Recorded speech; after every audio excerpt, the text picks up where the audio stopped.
Olá, tudo bem? Hoje nós vamos dar continuidade às orientações de um outro vídeo que eu fiz sobre os cuidados de pós-operatório.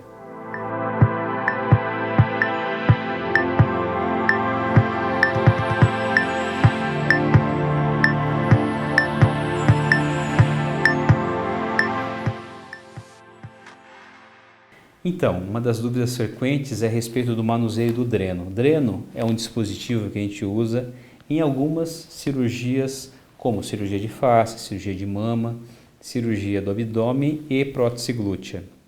E esse dispositivo ele compõe de 3 partes, nessa parte do reservatório, né, onde fica o fluido, essa conexão, esse cabo de conexão e o dreno propriamente dito que vai dentro da paciente. Então é importante frisar que esse é um dreno a vácuo, ou seja, ele sempre tem que estar exercendo uma pressão negativa para puxar o líquido da onde foi feita a cirurgia. Para que isso aconteça, então vamos fechar aqui. Ele precisa estar sempre murchinho, dessa forma. Significa que está existindo uma força aqui puxando todo aquele líquido. Se ele estiver totalmente cheio, significa que não tem mais vácuo, ou seja, não está puxando mais o líquido de dentro do sítio operatório. Então, a primeira orientação sempre é observar isso, a existência de vácuo. Segundo, o paciente ele não precisa ficar no hospital até que se retire o dreno. Habitualmente, a gente dá alta para o paciente com o dreno, então ele precisa saber manusear isso em casa. Então, uma vez por dia, normalmente no horário do almoço, por exemplo, ele vai fazer a medida desse volume de dreno, do que tem dentro do dreno. Para que isso ocorra, ele precisa, primeiro, usar esse clipe, né? Então, aqui está aberto, está solto, então fecha o dreno, porque aí vai ser necessário então abrir essa tampinha e pode ser desprezado esse conteúdo, né, o líquido, dentro de um medidor, esses medidores que tem em cozinha mesmo. Como é que se restabelece o dreno, o vácuo do dreno? Pressionando, então colocando, retornando a tampinha e abrindo novamente o clipe. Com isso você restabeleceu então o vácuo e aí você pode medir só no dia seguinte, ok?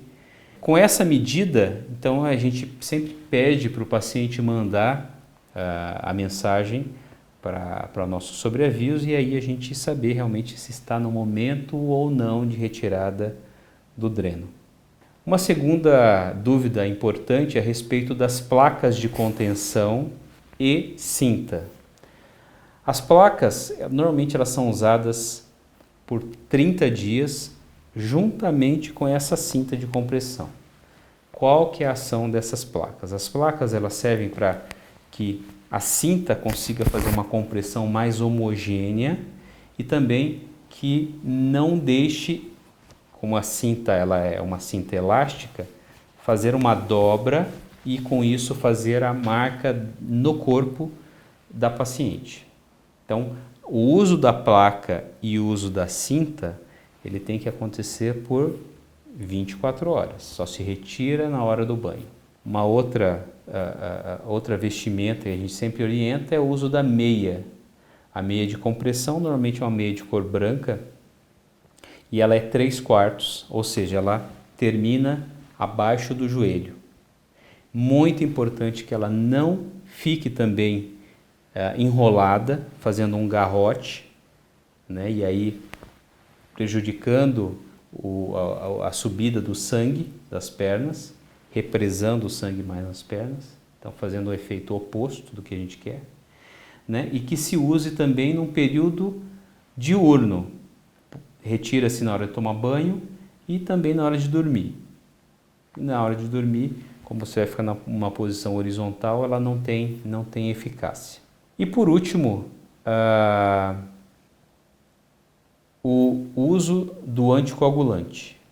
Normalmente a gente usa a enoxaparina, que pode ser o Clexane ou o Versa, e são medicamentos usados em algumas situações em que há um aumento de risco de trombose venosa profunda, que é a formação de coágulos em membros inferiores.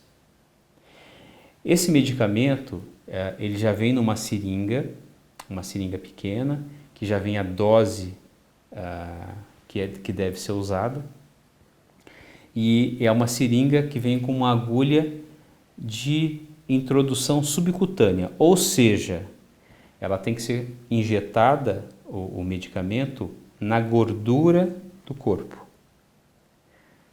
Então a agulha ela é pequena, como se fosse mesmo uma aplicação de uma insulina, por exemplo, num paciente diabético. Então essa aplicação ela deve ser feita em regiões que não foram operadas, né? Então, normalmente a gente faz na região de coxa ou na região dos braços, tá? Com exceção, obviamente, se foi feita uma lipoaspiração de coxa, aí você vai fazer nos braços. Se foi feita uma lipoaspiração dos braços, você vai fazer na coxa. Então, regiões que não foram mexidas durante a cirurgia, e obviamente tem que ser precedida de uma limpeza local. Você vai passar um álcool 70, vai introduzir então a agulha no subcutâneo. Normalmente a gente injeta numa angulação de 45 graus, pode fazer toda a dose que tem na seringa e depois essa seringa é descartada. Então essas são as principais dúvidas de pós-operatório. O primeiro vídeo foi sobre os cuidados com prevenção de trombose, e esse vídeo foi sobre esses medicamentos e dispositivos que a gente usa frequentemente em pacientes operados no hospital. Muito obrigado.